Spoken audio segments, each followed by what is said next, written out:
और मोर इसी ब्रेकिंग पर इस वक्त आप तक पहुंचाने जा रहे हैं। खamenei की मौत पर ट्रंप का बयान यहां देखिए सामने आया है, जिसका जिक्र इस वक्त हम कर भी रहे थे। सुप्रीम लीडर पद के लिए कई कैंडिडेट, इस वक्त की ये सबसे बड़ी खबर है। डोनाल्ड ट्रंप देखिए खamenei की मौत पर अमेरिकी राष्ट्रपति ट्रंप का ये बड़ा बयान सामने आया है। सुप्रीम लीडर पद के लिए कई कैंडिडेट, जिन उत्तराधिकारियों का जिक्र यहां पर खamenei खेमे से किया जा रहा था, अब वो कैसे सत्ता यहां पर संभालते हैं या नहीं, उन पर मुहर किस तरह से लगती है या नहीं, लेकिन ट्रंप के जरिए जरूर कई उत्तराधिकारियों को लेकर यह बयान सामने आया है। खamenei की मौत पर कहा जा सकता है कि ये तो सवाल है कि सर्वोच्च नेता सुप्रीम लीडर के पद पर अब कौन तैनात होगा। हालांकि 40 दिन का यह शोक जरूर होगा, लेकिन इसे लेकर अब ट्रंप का बयान भी सामने आ गया है। जी AK सिवाज जी, मैं चाहूंगी आप अपनी बात यहां पर पूरी रखिए।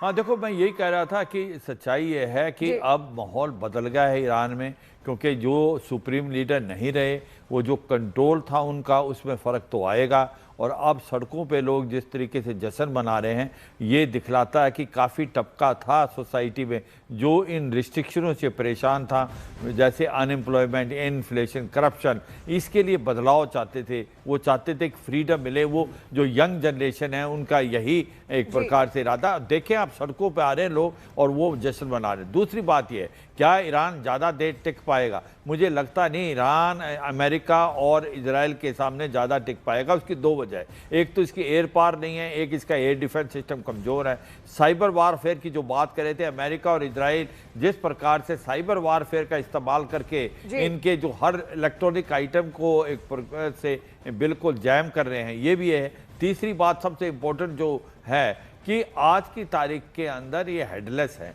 और हेडलेस होने के कारण अभी इनकी कमांड AK सिवाज जी, जो बहुत बड़ी चीज यहाँ पर ये भी है, क्योंकि आप ईरान को पता है कि उसकी क्या स्थिति है, कहां पर वो है। स्ट्रेट ऑफ हार्मुज लगातार यहाँ पर बंद किया हुआ है। अशोक सज्जनार जी, आपको क्या लगता है, स्ट्रेट ऑफ हार्मुज एक ऐसा महत्वपूर्ण इलाका जहां से तमाम बहुत सारे शिप्स जाते हैं, तेल का पूरा व्यापार होता है, पूरी दुनिया ठप हो जाएगी अगर ऐसा हुआ? आपको लग रहा है बहुत लंबे समय तक इजरायल अमेरिका ऐसा होने नहीं देंगे ईरान पे?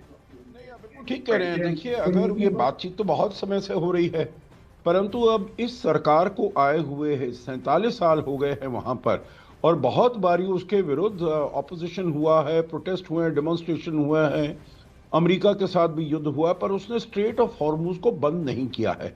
तो मेरे विचार से अगर उसने स्ट्रेट ऑफ हॉर्मुज बंद करना होता, जिसके बारे में कल बहुत बातचीत हो रही थी, जो जरूर वो करेगा। 20% पूरी विश्व का जो तेल और गैस वगैरह है वो यहाँ से जाती है पूरे विश्व में, और तेल का दाम बहुत एकदम आसमान की ऊंचाई छू जाता, परंतु उसने अभी तक नहीं किया है। अगर अभी तक नहीं किया है, मेरे विचार से आगे होने वाला नहीं है। और दूसरी बात देखिए, आपने जो कहा, जो इनके कोई मिलिट्री लीडर ने कहा मेरे पास बहुत सारी और मिसाइलें हैं। देखिए, अगर मिसाइलें हैं और उनका आपने प्रयोग करना था, तो उसका प्रयोग आपको कल कर देना चाहिए था। अब आपको इस समय पर उनका प्रयोग करना, उसका कोई मायने नहीं होता है, क्योंकि जैसे हम बात कर रहे हैं, बहुत ही बड़ा झटका लगा है ईरान के ऊपर, और ईरान को इससे संभलना बहुत मुश्किल होगा। परंतु वो अपना कुछ भी इधर उधर हाथ पांव मारता रहे, जैसे आपने कहा था, जो एक जख्मी शेर की तरह वो इधर उधर भागेगा, दौड़ेगा, परंतु उसमें कोई कोऑर्डिनेशन नहीं है। जो भी उसके एक्शंस हो रहे हैं, कोई भी कोऑर्डिनेशन नहीं है उसमें, और इसीलिए उसका जो प्रभाव होगा, और सबसे ज्यादा तो अपने ही पांव पर कुल्हाड़ी मारने वाली बात जो उसकी है संगीता जी, वो है उसने अपने यहाँ पर अरब देशों के ऊपर हमला करना शुरू कर दिया है। उसने दुबई के ऊपर और अबू धाबी और बहरीन। बेशक बिल्कुल सही बात आपने यहाँ पर कही अशोक जी, कि अपने ही पैर पर कुल्हाड़ी मारता हुआ वो दिख रहा है। लेकिन ये 3 तस्वीरें आप यहाँ पर आप फिर से देखिए, ईरान में इस वक्त क्या हालात लगातार बने हुए हैं। वहां के सारे एंकर रोते बिलखते नजर आ रहे हैं, लोग भी वहां पर रोते बिलखते नजर आ रहे हैं। और ऐसे में वहां पर एक तबका ऐसा भी है जो बड़ा जश्न मना रहा है, जो बेहद खुश है कि यहाँ से खamenei चले गए, खamenei को मार गिरा दिया गया। अब ये अलग अलग तस्वीरें आपको, 3 तस्वीरें हम आपको दिखा रहे हैं जो कि मातम की तस्वीरें वहां पर हैं। आप देखिए किस तरीके से पूरा मातम है ईरान में यहाँ पर। और पहली तस्वीर में आप देखिए एक महिला एंकर वहां पर रोती हुई, जब एक खबर उसने पहुंचाई कि खamenei की मौत वहां पर हो गई है, तब वो रोती हुई दिखाई दे रही है। दूसरी तस्वीर एक मस्जिद के अंदर की तस्वीर है, लोग इकट्ठा हो रहे हैं, लोग वहां पर मातम मना रहे हैं कि खamenei चले गए हैं। इसके बाद अब तीसरी तस्वीर में आप देखिए एक पुरुष एंकर आपको यहाँ पर दिख रहा है, जो कि रोता बिलखता हुआ बुरी तरीके से वहां पर नजर आ रहा है।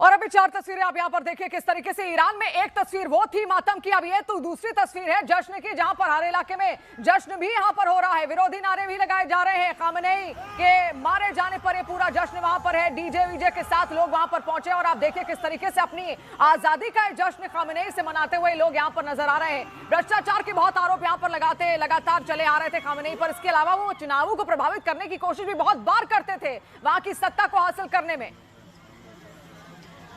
और ये 4 तस्वीरें बताने के लिए काफी है कि किस तरह से ईरान की सड़कों पर एक तरफ जश्न नजर आ रहा है, यानी कि वो जिंदगियां जो बेहद खुश हैं खामनेई के खात्मे से, तो वहीं खामनेई राज खत्म हो गया है, जिसके चलते ये जश्न देखिए इस वक्त सड़कों से निकलकर सामने आ रहा है।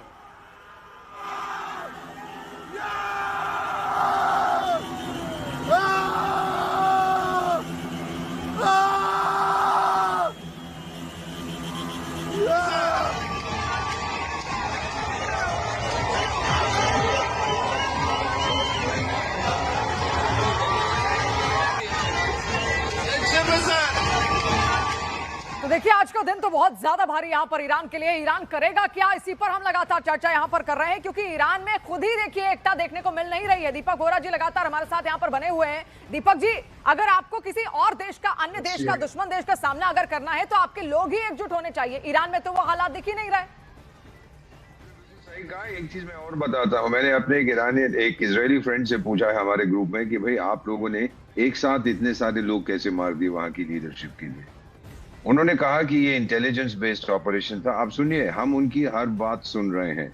हमको पता था वहां मीटिंग होने वाली थी खमेनी के घर में, 1 नहीं 2 नहीं 3 तरह की डिफरेंट मीटिंग्स, और हमने डे लाइट में दिन दिहाड़े हमला किया है। हमें मालूम था कि एक ही झटके में इन सबको डिकैपिटेट कर देंगे, वो कर दिया है। मेरा अपना मानना है मैम, ये जितना मर्जी कहें हम ये कर देंगे वो कर देंगे, ये कुछ नहीं कर पाएंगे। और जो कह रहा है मेरे पास 1 करोड़ मिसाइलें हैं, बकवास कर रहा है। ईरान के पास अब दम नहीं है। 48 घंटे में नई सरकार बनेगी मैम। ये मैंने इराक में भी देखा है, सूडान में देखा, बहुत देशों में मैं जहां जहां काम किया मैंने देखा है। 48 घंटे में नई अंतरिम सरकार आएगी। वो अमेरिका से कहेगी स्वीट हार्ट अब दोस्ती करो। सब जो अरब देश हैं उनसे माफी मांगेगी, चलो ये मुल्लों ने ये किया था, हम लोग ये नहीं करेंगे, अब दोस्ती करेंगे।